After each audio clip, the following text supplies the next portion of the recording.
America బిజినెస్లలో shocking మార్పు. ఇప్పటి వరకు ఏఐ అంటే చాలా మంది చాట్‌జీపీటీ గుర్తుకొచ్చింది. కానీ ఇప్పుడు పరిస్థితి మారిపోయింది. మొట్టమొదటిసారిగా అమెరికాలో ఎక్కువ కంపెనీలు ఓపెన్ ఏఐ కంటే ఆంథ్రోపిక్ యొక్క క్లౌడ్ ఏఐ కోసం డబ్బులు చెల్లిస్తున్నాయి. అసలు ఇది ఎలా జరిగింది? చాట్‌జీపీటీ తన ఆధిపత్యాన్ని కోల్పోతుందా, లేక ఇది తాత్కాలిక మార్పేనా? ఈ రోజు ఆ కథ మొత్తాన్ని సులభంగా తెలుసుకుందాం. అమెరికాలో వేలాది మంది కంపెనీల ఖర్చుల డేటాలను విశ్లేషించే ర్యాంప్ అనే ఫైనాన్స్ ఆటోమేషన్ సంస్థ ప్రతి నెల ఒక ఏఐ అడాప్షన్ ఇండెక్స్ విడుదల చేస్తుంది.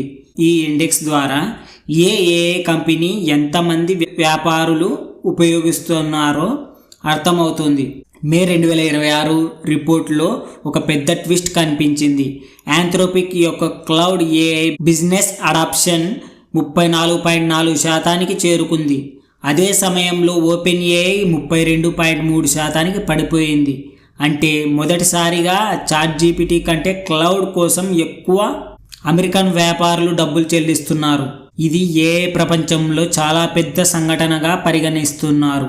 ఇప్పుడు ప్రశ్న, ఆంథ్రోపిక్ ఎలా ఇంత వేగంగా ఎదిగింది? జూన్ 2023లో ఆంథ్రోపిక్ బిజినెస్ అడాప్షన్ కేవలం 0.03% మాత్రమే, అంటే దాదాపు ఎవ్వరు ఉపయోగించని స్థితి. ఏప్రిల్ 2025 నాటికి అది 7.94% చేరుకుంది. అయితే కేవలం ఒకే సంవత్సరంలో అది 34.44% పెరిగింది. ఇది 4 రెట్లు పెరుగుదల. స్టార్టప్ ప్రపంచంలో కూడా ఇంత వేగంగా స్కేల్ అవ్వడం చాలా అరుదు. ఈ గ్రోత్ వెనుక ప్రధాన కారణం ఒకే ప్రోడక్ట్, దాని పేరు క్లౌడ్ కోడ్. ఇది సాఫ్ట్వేర్ డెవలపర్ల కోసం ప్రత్యేకంగా రూపొందించిన ఏఐ కోడింగ్ అసిస్టెంట్. డెవలపర్లు కోడ్ రాయడానికి, బగ్స్ సరిచేయడానికి, ప్రాజెక్టులను అర్థం చేసుకోవడానికి దీనిని భారీగా ఉపయోగిస్తున్నారు. ఒక విశ్లేషణ ప్రకారం ప్రస్తుతం ప్రపంచవ్యాప్తంగా గిట్హబ్లో జరిగే పబ్లిక్ కోడ్ కమిటీలలో సుమారు 4% క్లౌడ్ కోడ్ సహాయంతో రూపొందుతున్నాయి. ఇంకా ఆశ్చర్యకరమైన విషయం ఏమిటంటే ఈ సంఖ్య కేవలం ఒక నెలలోనే రెట్టింపు అయ్యింది.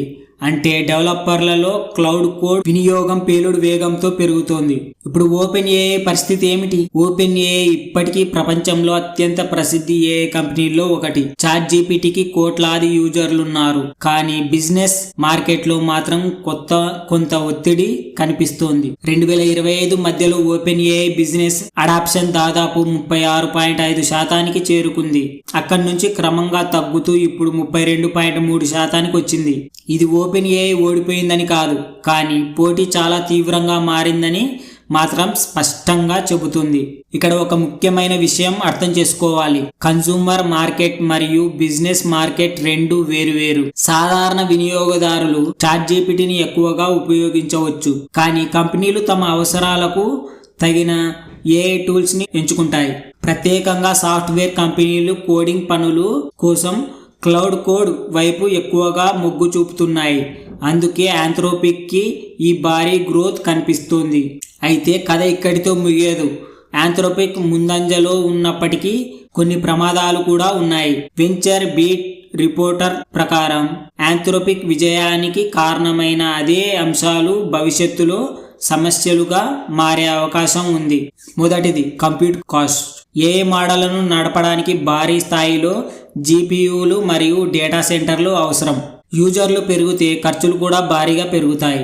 రెండవది కెపాసిటీ కన్స్ట్రక్షన్స్. ఒకేసారి లక్షలాది మంది క్లౌడ్ను ఉపయోగిస్తే సర్వర్ తట్టుకోవాలి. అలా చేయడానికి భారీ పెట్టుబడులు అవసరం. సామర్థ్యం సరిపోకపోతే యూజర్ అనుభవం దెబ్బతినే ప్రమాదం ఉంది. మూడవది ప్రైజింగ్ మోడల్. చాలా కంపెనీలు ఖర్చు ఆదాయంగా ఏఐ టూల్స్ ఎంచుకుంటున్నాయి. ప్రస్తుతం క్లౌడ్ అందించే ధరలు మరియు పనితీరు చాలా మందిని ఆకర్షిస్తున్నాయి. కానీ భవిష్యత్తులో ధరలు పెరిగితే లేదా ఇతర ఏఐ కంపెనీలు మరింత చౌక ఆఫర్లు కొనసాగిస్తే అప్పుడు కొన్ని సంస్థలు మళ్ళీ ఇతర ప్లాట్ఫామ్ల వైపు వెళ్లే అవకాశం ఉంది. ఇక మనలాంటి సాధారణ యూజర్లకు దీని అర్థం ఏమిటి? ఒక మంచి విషయం, పోటీ పెరుగుతుంది. Open AI, Anthropic, Google, meta, X AI వంటి కంపెనీలు ఒకదానితో ఒకటి పోటీ పడుతున్నాయి. దీనివల్ల కొత్త ఫీచర్లు వేగంగా వస్తాయి, ధరలు తగ్గే అవకాశం ఉంటుంది, మరింత శక్తివంతమైన ఏఐ టూల్స్ అందుబాటులోకి వస్తాయి. అంటే చివరికి లాభం యూజర్లకే. మరో ముఖ్యమైన పాఠం కూడా ఉంది. ఏ రంగంలో శాశ్వత విజేతలు ఉండరు. నిన్న ఓపెన్ ఏఐ ముందంజలో ఉంది. ఈ రోజు యాంథ్రోపిక్ కొంత ముందుకు వచ్చింది. రేపు గూగుల్ లేదా మరో కొత్త కంపెనీ ముందుకు రావచ్చు. టెక్నాలజీ ప్రపంచంలో నాయకత్వం ఎప్పటికప్పుడు మారుతూనే ఉంటుంది. కాబట్టి ప్రస్తుతం కనిపిస్తున్న చిత్రం ఏమిటంటే యాంథ్రోపిక్ బిజినెస్ మార్కెట్లో ఓపెన్ ఏఐను తాత్కాలికంగా అధిగమించింది. దానికి ప్రధాన కారణం క్లౌడ్ కోడ్ యొక్క అద్భుతమైన వృద్ధి. అయితే ఈ ఆధిక్యం ఎంతకాలం కొనసాగుతుందో చెప్పడం ఇంకా కష్టం. ఎందుకంటే ఏఐ పోటీ ఇప్పుడు మరింత వేగంగా మారుతోంది. ఒక కొత్త మోడల్, ఒక కొత్త ఫ్యూచర్ లేదా ఒక కొత్త ధర విధానం మొత్తం మార్కెట్ను మార్చేయగలదు. ఇప్పుడు మీ అభిప్రాయం ఏమిటి? భవిష్యత్తులో ఏఐ మార్కెట్ను ఎవరు లీడ్ చేస్తారని మీరు భావిస్తున్నారు? ఓపెన్ ఏఐ, యాంథ్రోపిక్, గూగుల్ లేక ఇంకెవరైనా? మీ అభిప్రాయాన్ని కామెంట్లో తప్పకుండా చెప్పండి. ఇలాంటి ఏఐ తాజా వార్త, భవిష్యత్తును మార్చే టెక్నాలజీ అప్డేట్స్ కోసం AI to Easy ఛానల్ను సబ్స్క్రైబ్ చేయండి. Thank you so much. మళ్ళీ మరో ఆసక్తికరమైన ఏఐ వార్తతో కలుద్దాం. బాయ్.